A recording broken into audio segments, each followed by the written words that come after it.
Recently, I gave a spiritual life survey to some 600 teenagers, asking them what's going on in their lives right now. One of the questions I asked on this survey was this: what is the biggest challenge to teenagers and their faith lives today? Now, many might think they would have come back with responses like alcohol or drugs or sexual temptations, but surprisingly, that was way down at the bottom. The number one identified challenge for teenagers today was this: anxiety, worry, and depression. Number two was something very similar: my identity, what I think of myself, what other people think of me. So this is to say, something like 80% of teenagers I surveyed said something social or emotional or psychological were their biggest challenges to faith in their lives today. But you know what? I don't think they're alone. From my experience, this is something that many adults are struggling with too. And maybe you find that you're holding in some kind of hurt right now. Some problems at work, or problems with family, or problems with relationships. Maybe you're feeling guilty right now about something that you've done, or you have doubts and worries about God and your faith.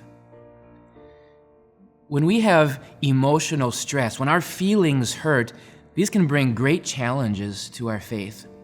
And so this week, I want to talk to you about who we are in Jesus, our faith versus our feelings. Sometimes we may feel a certain way, but God says the facts are completely different. Let me give you a quick example today. There are some times when you might be feeling like you are spinning your wheels in the mud. You are trying to advance in life, but you are getting absolutely nowhere. You might feel like every time you catch a break, something else breaks down. Other people have more success and happiness, and you might feel, I am totally worthless. But even though you might feel worthless, the fact is God says something different. Listen to this verse from Ephesians chapter 1. In Him, in Jesus, we have redemption through His blood, the forgiveness of sins, in accordance with the riches of God's grace that He lavished on us. You might feel worthless, but the fact is, in God's sight, you are priceless. He has lavished riches of grace on you in Jesus. Jesus has redeemed you, which means He bought you back. He paid the price with His own life.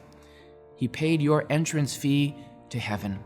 There is nothing worth more than Jesus Christ Himself. And so sometimes I might feel worthless, but here's the fact: God says you are priceless in His sight.